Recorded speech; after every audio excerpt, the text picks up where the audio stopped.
رانا ثناءاللہ صاحب نے فرمایا مسلم لیگ کے سربراہ نے کہ اس کا محسن نقوی کا شکریہ ادا کرتے وزارت عظمیٰ نہیں مانگا ورنہ شہباز شریف محروم ہو جاتا. اتنی بڑی شخصیت ہے. وہ تو میں ظاہر آپ کو نہیں بتاؤں گا کتنے دن کا ہوگا، لیکن دھرنا ہوگا. میں دھرنے کا ماہر بھی ہوں، انشاءاللہ اچھا دھرنا دیں گے. تو ظاہر ہے اسلام آباد سے تو دہلی تو نہیں جائیں گے، پھر آئیں گے تو ظاہر ہے ہم کچھ کریں گے. تو اگر مطالبات نہیں مانے تو کوشش کریں گے واپس آئیں گے یا وہیں پنجاب میں کچھ کریں گے، کچھ تو کریں گے انشاءاللہ. بھائی بلوچستان کے گورنمنٹ ہائی اسکول کا ہیڈ ماسٹر کا تعلق بھی محسن نقوی صاحب کے ساتھ ہے، آپ کو پتہ ہونا چاہیے.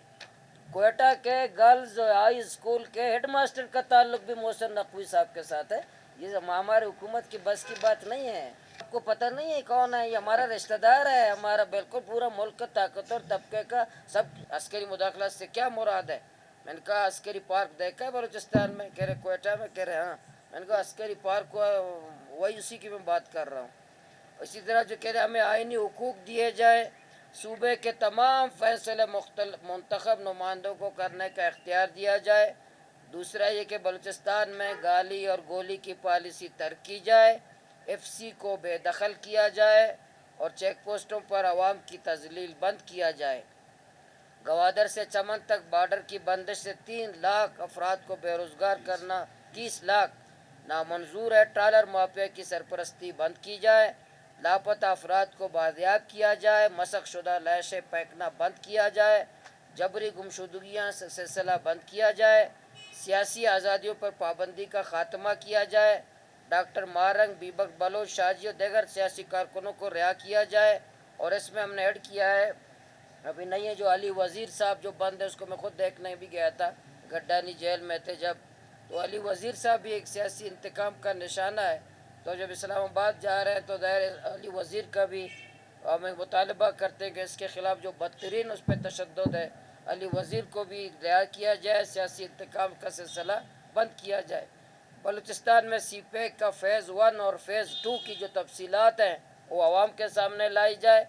بلوچستان کے وسائل ہیں، گیس، ریکوڈک، سندھ، ساحل، زمینوں کے الاٹمنٹ وغیرہ، وفاق کی طرف سے جو لوٹ مار ہے اور ریکوڈک، گوادر پورٹ، جتنے معاہدات ہیں وہ قوم کے سامنے لائے جائیں.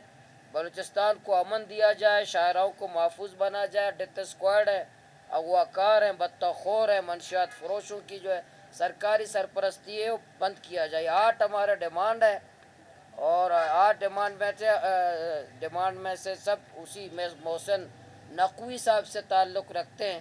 تو اس لیے محسن نقوی صاحب کے پاس کل صبح 10 بجے ہم انشاءاللہ بلوچستان کا قافلہ محسن نقوی رحمۃ اللہ علیہ کی طرف کل ہم جائیں گے، اپنی بات کریں گے، اپنا ڈیمانڈ کریں گے، اس تک اپنے پورے بلوچستان کا جو درد ہے اور تکلیف ہے اور انشاءاللہ اس تک پہنچائیں گے. کل آپ بر وقت صبح 10 بجے تشریف لائیں. ہو سکتا ہے کہ کچھ اور بھی ہو جائے لیکن صبح 10 بجے آپ لوگ پہنچ جائیں. کہ ہم بتائیں کہ یہ جو لانگ مارچ کر رہے ہیں ہمارے 8 ڈیمانڈ پورے ہو جائیں گے، مطالبات مان لیں گے، سب کچھ ہوگا. وہ تو طاقتور لوگ رہتے ہیں، وہ تو سمجھتے ہیں کہ بھائی ہم حقوق کی تحریکوں کو طاقت سے، بندوق سے، گولی سے کچلیں گے. یہ جو ہمیں کیڑا مکوڑا سمجھتے ہیں تو ہم پر امید نہیں ہیں، لیکن بطور سیاسی کارکن ہماری ذمہ داری ہے کہ عوامی بیداری پیدا کریں، تعارف پیدا کریں، جدوجہد کریں، قبرستان نہ بنیں. یہ میری ذمہ داری ہے. عمل کرنا نہ کرنا اسلام آباد کی ذمہ داری، اسلام آباد کی حکمرانی کی ذمہ داری ہے. میرا کام قوم کی ترجمانی کرنا ہے، میں اپنا اوپر پورا کروں گا. وہ کتنا عمل درآمد کرتے ہیں نہیں کرتے ہیں اسلام آباد کے محسن نقوی اور وہاں کے طاقتور حلقوں کی ذمہ داری ہے. تو مجھے بتاؤں سن 48 سے لے کر اب تک تھریٹ نہیں ہے، ہر وقت تھریٹ الرٹ ہے. قائد اعظم رحمۃ اللہ علیہ کی پہلی تقریر ہے کہ پاکستان نازک دور سے گزر رہا ہے. شہباز شریف آج بھی کہتے ہیں پاکستان نازک دور سے گزر رہا ہے. سن 48 سے لے کر تھریٹ ہی تھریٹ ہے، لوگ مر رہے ہیں. اور کب تھریٹ نہیں تھا مجھے بتائیں، وہ دن بتائیں جس دن کہ تھریٹ نہیں ہے آپ لوگ ریلی کر لیں، وہ دن تو ہمیں بتائیں. تو تھریٹ ہر وقت ہے. تو اس تھریٹ کے ماحول میں سیاسی کارکن کی ذمہ داری ہے، خوف کے ماحول میں سیاسی کارکن نکلے، اپنی قوم کی ترجمانی کرے، خوف کے ماحول کو توڑے. تو انشاءاللہ ہم بطور ایک سیاسی کارکن اپنا فرض پورا انشاءاللہ کریں کہ تمام تھریٹس میں ہماری جان اور ہماری جان کی حفاظت ریاست کی ذمہ داری ہے. ریاست کی ذمہ داری یہ نہیں ہے آرڈر جاری کرے گھروں سے نہ نکلو، تو پھر دھمکیاں کیوں دیتے ہو؟ اب تو ریٹ قائم کریں گے، تمہارا ریٹ ہمیں پتہ ہے کہ 4 گھنٹے، تو آپ یہ دھمکیاں مت دو، عہدوں سے استعفیٰ دے دو. ہم تمام ترس کے باوجود انشاءاللہ اپنی سیاسی سرگرمیاں کریں گے. یہ آپ اتنے سادہ بنتے ہیں کہ یہ صوبہ یہاں نیچے جو ہے نیچے تک انہی کے اور محسن نقوی صاحب پورے بہت سخت گرفت ہے ماشاء اللہ, اچھی طرز حکمرانی قائم کرتے ہیں.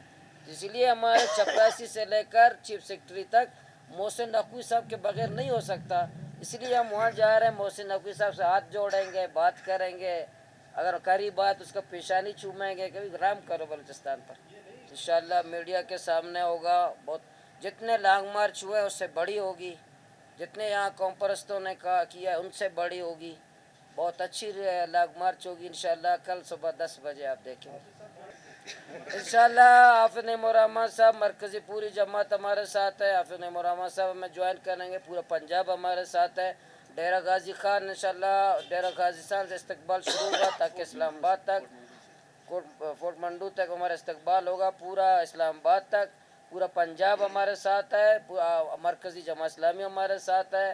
مرکزی امیر حافظ نعیم الرحمن صاحب نے پریس کانفرنس بھی کی ہے اور حکومت سے مطالبہ کیا ہے کہ ہمیں نہ روکا جائے. تو اس لیے مرکزی نظام پورا پنجاب کے لوگ انشاءاللہ ہمارا ساتھ ہیں.